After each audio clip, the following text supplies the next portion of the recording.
Assalamualaikum adab. I am Dr. Nizamuddin Qasmi. I am a sexual disorders and infertility specialist working here at Saira Healthcare and Hijama Center, Barabanki Uttar Pradesh.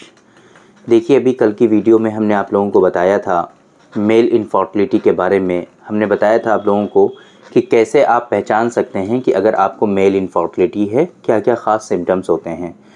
देखिए, हमारे पास बहुत सारे patient आते हैं male infertility के, बहुत रोते हैं, बहुत परेशान होते हैं और एक बात वो लोग करते हैं कि इतनी ज़िंदगी हमारी गुज़र गई और आज तक हमें कोई भी परेशानी नहीं हुई, किसी तरह का कोई इशू हमको नहीं हुआ, लेकिन पता नहीं ये इनफर्टिलिटी हमको कैसे हो गई और हमको ज़र्रा बराबर इसके बारे में कुछ भी एहसास नहीं हुआ और बहुत परेशान होते हैं वो लोग। एज़ोस्पर्मिया हो जाता है उनको। कहते हैं कि पहले हम सीमेन एनालिसिस कराते थे तो काउंट आता था, धीरे धीरे करके वो बिल्कुल नील हो गया और हम ट्रीटमेंट भी लेते रहे लेकिन फिर भी नील हो गया। इधर उधर जानते हैं ना आप लोग, ट्रीटमेंट लेते हैं लोग और फिर जो है उल्टी सीधी दवाएं खाते हैं बट नहीं इम्प्रूवमेंट आता है, सही से ट्रीटमेंट नहीं लेते हैं वो लोग, है ना। तो फिर वो क्या होता है कि ओलिगोस्पर्मिया होता है ऐसे पेशेंट को, फिर वो धीरे धीरे जा करके वो नील हो जाता है और एज़ोस्पर्मिया में कन्वर्ट हो जाता है। फिर वो रोते फिरते हैं, बहुत परेशान होते हैं। हमारे पास इस तरह के बहुत सारे पेशेंट आते हैं जो ये कहते हैं कि हमें कोई भी परेशानी नहीं थी, हमें कुछ भी नहीं था और कोई भी किसी तरह का कुछ इशू नहीं था, लेकिन फिर भी हमको ये पता नहीं कैसे हो गया, या फिर था हमारे अंदर तो हमको कुछ पता चलना चाहिए था।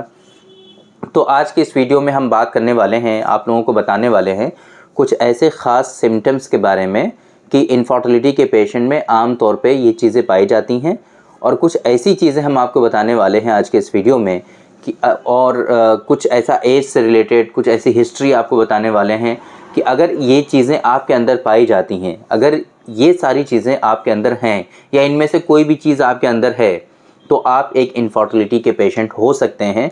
आपको फ़ौरन एज सून एज़ पॉसिबल आपको डॉक्टर साहब से कंसल्ट करना चाहिए और हम ये भी आपको बताएंगे कि कहाँ पर कंसल्ट करना चाहिए और इसका ट्रीटमेंट आप कैसे कर सकते हैं अगर ये सारी चीज़ें आपके अंदर पाई जा रही हैं।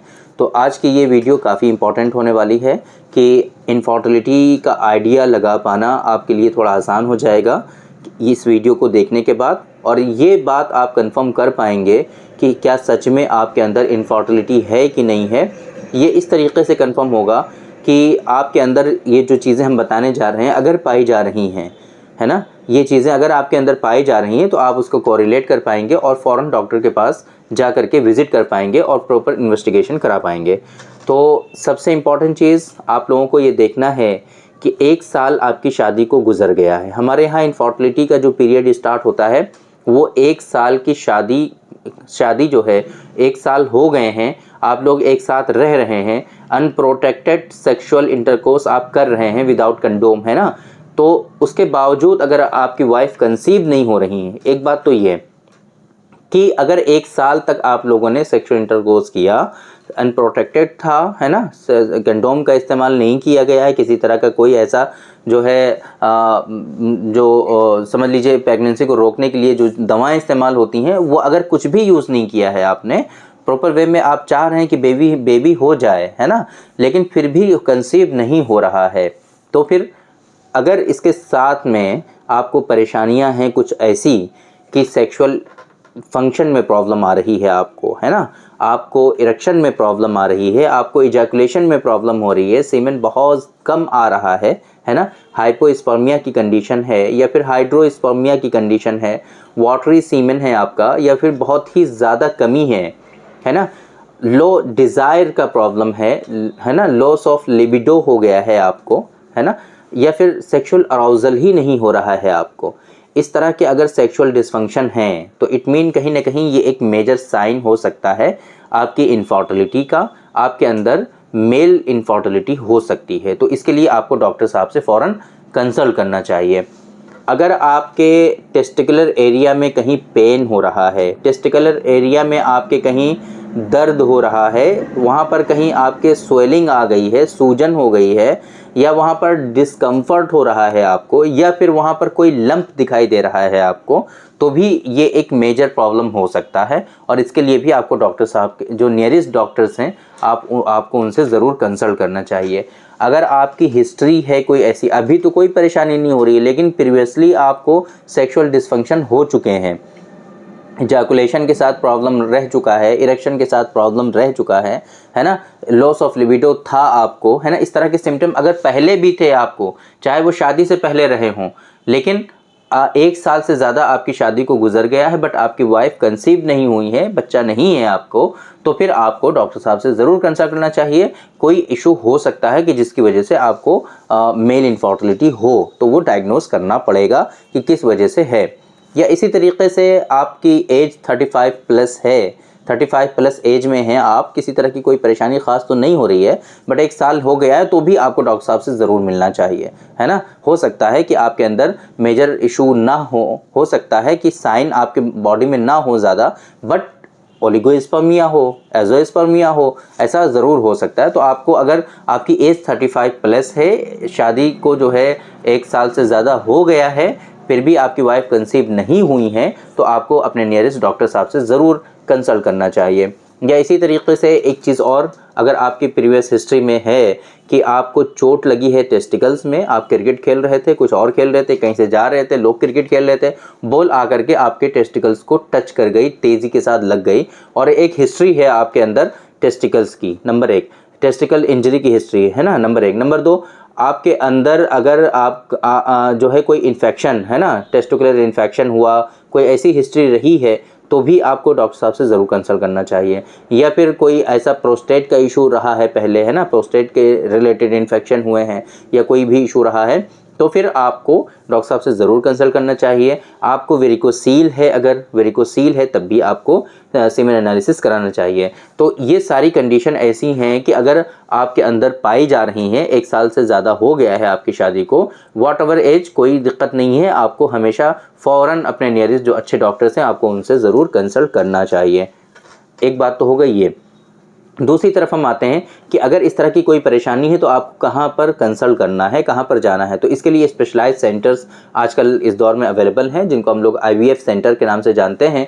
वहाँ पर प्रॉपर इन्वेस्टिगेशन आपकी हो जाएगी। आपको फर्स्ट ऑफ ऑल कोशिश ये करनी चाहिए कि वहाँ पर विज़िट करके सही से डायग्नोसिस आप करा लीजिए अपनी, है ना, कि आपको परेशानी क्या है, वहाँ पर प्रॉपर इन्वेस्टिगेशन आपके हो जाएंगे। बट अगर आपकी डायग्नोसिस बन गई कि आपको ओलिगोस्पर्मिया है, आपको एजोस्पर्मिया है, या फिर आपको वेरिकोसील है ना, वेरिकोसील की वजह से ओलिगोस्पर्मिया है, या फिर हार्मोनल इम्बैलेंस है, तो ये ज़्यादातर जो इश्यूज़ हमने आपको बताए हैं मेल इनफर्टिलिटी के, ये ट्रीटेबल नहीं है according to medical science, according to allopath, वहाँ पर कोई इसका अच्छा ट्रीटमेंट अवेलेबल नहीं है।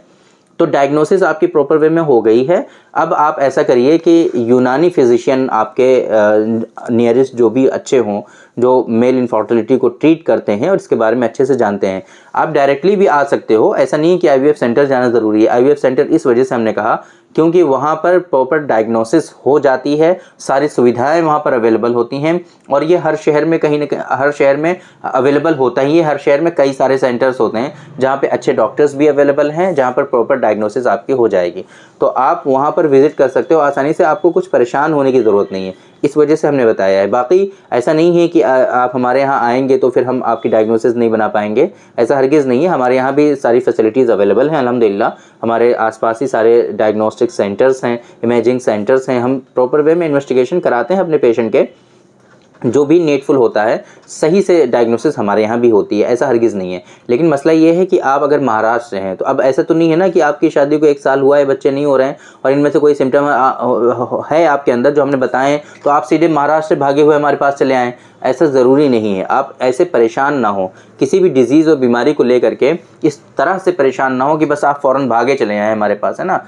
एक सिस्टमिक वे को फॉलो करिए, एक सिस्टम को फॉलो करिए, धीरे धीरे करके सारी चीज़ें हो जाएंगी और सही से आपका ट्रीटमेंट भी हो जाएगा। तो एक तरीका ये है कि आप हमसे ऑनलाइन कंसल्ट कर लीजिए, पहले हमसे डिस्कस कर लीजिए। हम सारी हिस्ट्री लेने के बाद प्रॉपर आपको जो एडवाइस करेंगे हम इन्वेस्टिगेशन, वो आप वहीं पर करा सकते हो। अपने नियरेस्ट देख लीजिए, जहाँ पर भी होते हैं इन्वेस्टिगेशन, आप वहाँ पे करा सकते हो। उनकी रिपोर्ट के साथ आप हमसे कंसल्ट कर लीजिए, हम प्रॉपर ट्रीटमेंट भी आपको एडवाइस कर देंगे और ये सारी चीज़ें इंशाल्लाह आपकी क्योर हो सकती हैं। हमारे यहाँ अल्हम्दुलिल्लाह यूनानी सिस्टम ऑफ मेडिसिन में इनफर्टिलिटी का बहुत अच्छा ट्रीटमेंट अवेलेबल है, तो इस वजह से आपको बिल्कुल भी परेशान होने की ज़रूरत नहीं है। इंशाल्लाह अल्लाह ने चाहा तो ये सारी चीज़ें आपकी बहुत अच्छे से क्योर हो सकती हैं और ये डिजीज़ आपकी बिल्कुल क्योर हो जाएंगी, जड़ से ख़त्म हो जाएंगे, ओलिगोस्पर्मिया आपका ठीक हो जाएगा अल्हम्दुलिल्लाह।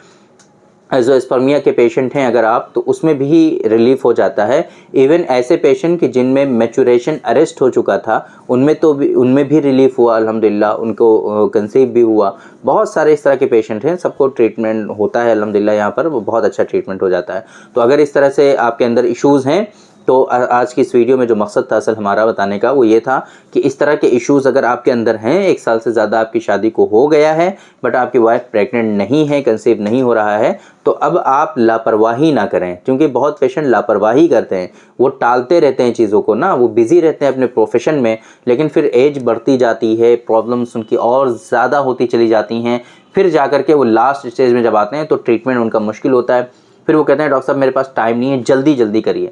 इसमें जल्दी कुछ नहीं होता है, टाइम टेकन प्रोसेस होते हैं ये सब, आसान धीरे धीरे करके ही चेंजेस आते हैं। लेकिन इस वजह है ना, तो जल्दी तो नहीं हो पाता। इस वजह से आप लोगों को कोशिश ये करनी चाहिए कि अर्ली स्टेज जो होती है डिज़ीज़ की, आपको वहाँ पर ज़रूर ट्रीटमेंट उसका लेना चाहिए, ताकि वो आसानी से क्योर भी हो सके, वो ठीक भी हो सके और आपको कोई परेशानी भी ना हो। तो उम्मीद करते हैं कि आज के इस वीडियो से आप लोगों को ज़रूर फ़ायदा हुआ होगा और ये वीडियो आपको पसंद आई होगी। तो थैंक यू वेरी मच, बहुत बहुत शुक्रिया आपका। आज के इस वीडियो में इतना ही। इंशाअल्लाह कल फिर मुलाकात होगी आपसे एक दूसरी वीडियो में, हम डिस्कस करेंगे आपसे एक दूसरे टॉपिक पर। तब तक के लिए आप हमें इजाज़त दीजिए। अस्सलाम वालेकुम।